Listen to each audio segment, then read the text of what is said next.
Baik, selamat malam teman-teman. Sekarang kami dari kelompok 12. Perkenalkan, nama saya Prinseli Graceley sebagai moderator.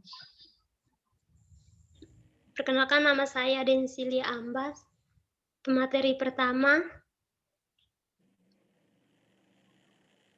Perkenalkan, nama saya Robin Latimino, pemateri kedua. Perkenalkan, nama saya Sofli Buli, pemateri ketiga. Baik, kami dari kelompok 12 akan menjelaskan mengenai karakter strength and virtue, kemudian flow dan resiliensi. Baik, untuk pemateri pertama, saya persilahkan.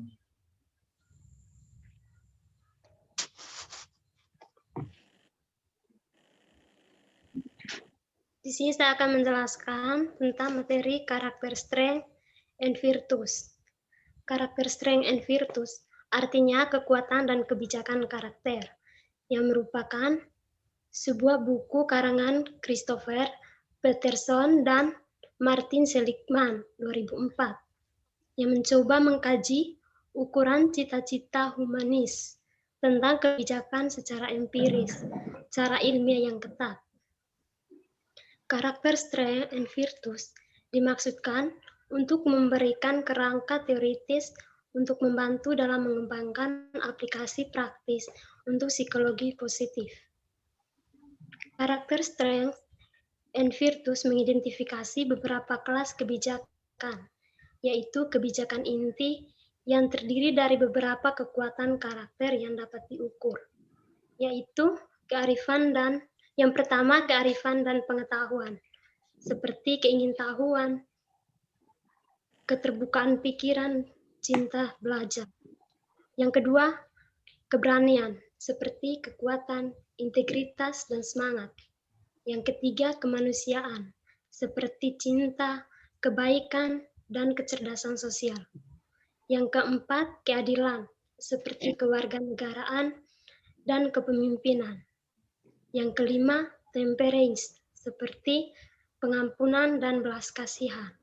Yang keenam, transendensi, seperti apresiasi keindahan dan keunggulan.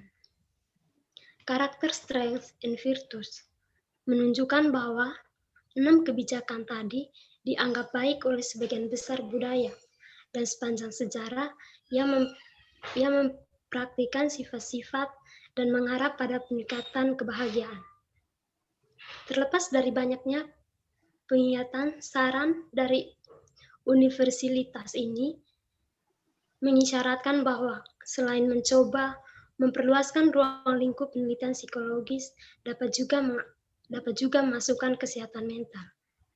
Perspektif dan kebijakan mengkoordinasi pengetahuan dan pengalaman serta keunggulan yang disengaja untuk meningkatkan kesejahteraan. Baik, materi selanjutnya akan dibawakan oleh teman saya. Baik, selanjutnya adalah flow. Konsep flow adalah sebuah konsep atau teori atau dasar penelitian dalam aliran psikologi positif yang memandang bahwa sebuah kehidupan yang baik dikarakteristikan dengan adanya fokus, terlibat secara penuh, dan menikmati proses. Jenny Nakamura dan Csikszentmihalyi mengidentifikasikan 6 faktor dalam teori flow. Yang pertama itu konsentrasi dan fokus pada kegiatan yang sedang dilakukan, gabungan tindakan dan kesadaran, hilangnya kesadaran diri reflektif, rasa yang dapat mengontrol pribadi sendiri, distorsi dalam temporal, pengalaman secara intrinsik yang bermanfaat, yang biasa disebut sebagai pengalaman autotelik. Teori flow, perhatian, dan diri.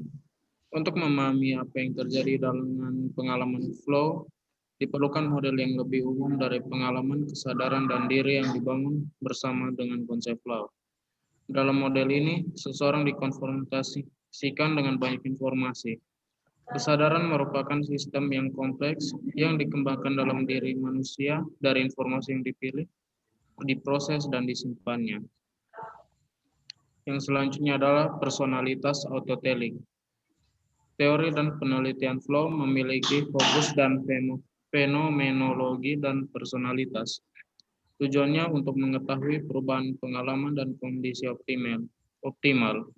Csikszentmihalyi menyebutkan bahwa personalitas autotelik merupakan seseorang yang dapat menikmati hidup secara umum, mengerjakan sesuatu untuk kesenangan dirinya sendiri, dibandingkan dengan capaian tujuan dari luar. Yang berikutnya, pengukuran teori flow. Ada 3 cara untuk dalam pengukuran teori flow. Yang pertama, interview atau wawancara. Interview yang bersifat kualitatif dapat menggali kealamian pengalaman ketika melakukan sesuatu. Yang kedua, kuesioner. Isi kuesioner itu diantaranya berisi pernyataan dan pertanyaan tentang pengalaman. Yang ketiga, wawancara dan kuesioner. Wawancara dan kuesioner bersifat terbatas. Metode ini mengambil contoh dari pengalaman aktual setiap hari yang tidak hanya berfokus pada kegiatan, tetapi juga pada aspek kognitif, emosional, motivasi, dan penyediaan alat untuk pengembangan fenomenologi sistemik. Yang selanjutnya, arah penelitian flow saat ini. Terkait dengan penelitian flow, aliran pengalaman dapat meningkatkan seseorang dalam aktivitasnya. Dalam banyak studi, flow dapat diasosiasikan dengan komitmen dan pencapaian prestasi. Saat ini penelitian ASM dalam waktu yang panjang pernah dilakukan, ditemukan bahwa siswa SMA yang berbakat menunjukkan kualitas pengalaman dan kecerdasan aktivitasnya. Selanjutnya, pemateri selanjutnya adalah Sevdi. Saya berikan waktu dan kesempatan. Robin, yaitu referensi untuk relaksasi versus flow. Nah, kualitas sebuah pengalaman muncul menjadi lebih positif dari apa yang benar-benar diharapkan jika dalam tantangan kecil dan ruang kemampuan yang besar. Yang berikut yaitu sikap terhadap pekerjaan dan aktivitas bermain. Perbedaan pekerjaan dan aktivitas bermain sebagaimana menghubungkan pengalaman. Study flow Orsiniel menunjukkan bahwa pekerjaan sebagaimana aktivitas bermain dapat menimbulkan kenikmatan yang besar. Yang berikut yaitu kepribadian autotelik. Kepribadian autotelik itu dianggap lebih mampu untuk mencapai flow. Nah, kepribadian autotelik ini sendiri dia itu berasal dari kata auto yang berarti self dan telos berarti tujuan. Nah, mereka yang autotelik itu cenderung memiliki rasa ingin tahu dan lebih tekun dalam melakukan sesuatu. Dan juga mereka cenderung tidak merasa bahagia dan mereka termotivasi dalam situasi apatis. Yang berikut yaitu keluarga berkepribadian autotelik. Kepribadian autotelik dibentuk oleh hal yang kompleks. Anak-anak yang berasal dari keluarga yang kompleks secara signifikan lebih sering menghabiskan waktunya dalam aktivitas yang bertantangan besar dan situasi yang melibatkan kemampuan yang tinggi. Pemateri selanjutnya akan dibawakan oleh Prince. Baik, sekarang saya akan menjelaskan tentang resilience atau resiliensi. Menurut Revis dan Shed pada tahun 2002, resiliensi adalah kemampuan beradaptasi dan tetap teguh dalam situasi sulit, sedangkan pengertian resiliensi secara kompleks sendiri adalah kapasitas di mana seseorang dapat dan mampu menerima dan menghadapi masalah-masalah yang telah atau sedang maupun yang dihadapi dalam kehidupannya. Oke. Kemudian menurut Amy Weiner, beberapa ahli menggunakan istilah resiliensi untuk menggambarkan 3 fenomena berikut. Yang pertama, perkembangan positif yang dihasilkan oleh anak yang hidup dalam konteks beresiko tinggi atau high risk. Kemudian kompetensi yang dimungkinkan muncul di bawah tekanan yang berkepanjangan seperti peristiwa-peristiwa perceraian orang tua mereka. Kemudian yang ketiga adalah kesembuhan dari trauma. Contohnya seperti perang saudara ataupun kamp konsentrasi, di mana mereka harus disembuhkan dari trauma-trauma tersebut. Kemudian yang berikutnya saya akan menjelaskan mengenai aspek-aspek resiliensi. Jadi dalam aspek resiliensi menurut Whelan dan Whelan pada tahun 1999, terdapat tujuh aspek utama yang mendukung orang untuk resiliensi. Yang pertama insight, yaitu di mana kemampuan mental untuk bertanya pada diri sendiri dan menjawab jujur. Pada proses ini individu akan mengerti tentang masa lalunya dan kemudian yang kedua adalah independence, yaitu kemampuan untuk menjauhkan sisi emosional maupun fisik dari sumber masalah. Independence melibatkan kemampuan diri untuk jujur pada diri sendiri dan kepedulian kepada orang lain. Kemudian yang ketiga adalah relationship, yaitu di mana dalam suatu relationship seseorang akan mampu mengembangkan hubungan yang jujur, saling mendukung dan berkualitas bagi kehidupan, dan juga ia dapat membangun maupun memiliki role model yang baik. Kemudian yang berikut, yang keempat adalah inisiatif, yaitu di mana keinginan yang kuat dari dalam dirinya untuk bertanggung jawab terhadap kehidupannya sendiri, termasuk bertanggung jawab terhadap masalah-masalah yang dihadapinya. Kemudian yang berikut adalah creativity atau kreativitas, yaitu kemampuan untuk memikirkan pilihan, konsekuensi, maupun cara-cara alternatif yang dipakai untuk menghadapi tantangan-tantangan dalam masalah hidupnya.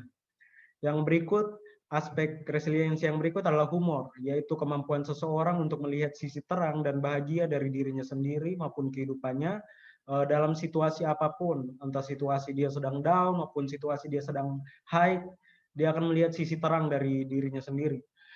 Dan yang terakhir adalah morality atau moral.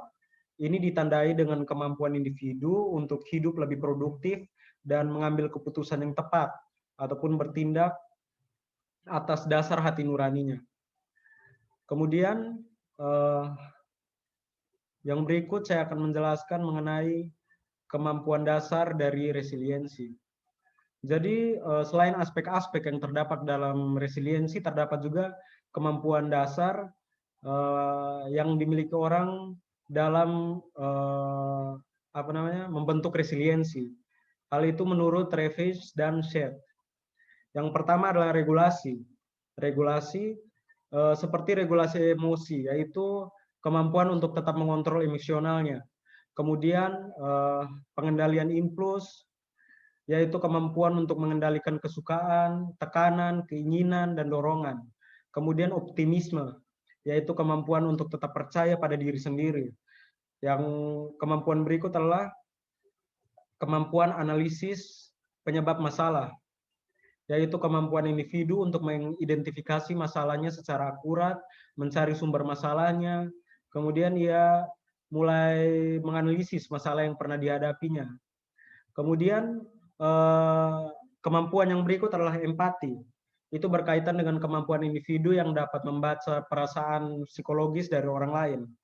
Kemudian efikasi diri, yaitu kemampuan dan kekayaan pada diri sendiri untuk menghadapi dan memecahkan masalahnya sendiri. Kemudian reaching out, atau kemampuan individu untuk meraih kemampuan-kemampuan aspek positif yang ada di balik keterpurukan atau masalah-masalah yang dihadapinya. Baik, kemudian kita sampai kepada kesimpulan. Jadi kesimpulan kami kelompok 12 dari bab yang telah kami bahas adalah, dari bab ini kita telah mempelajari banyak hal yang dimulai dari kelas-kelas kebijakan yang diukur dari beberapa kekuatan karakter, kemudian bagaimana suatu kehidupan yang bisa dibentuk dengan baik dan kompleks ketika kita berfokus dan menjalaninya dengan bahagia, sampai kepada bagaimana seseorang dengan kemampuan resiliensi yang dapat bertahan di tengah situasi dan masalah yang sulit dalam hidupnya. Sehingga dengan demikian, setiap peristiwa maupun masalah yang dihadapi dapat kita hadapi dan pada akhirnya akan lebih positif. Baik, sekian presentasi dari kelompok kami pada malam hari ini. Kami ucapkan terima kasih.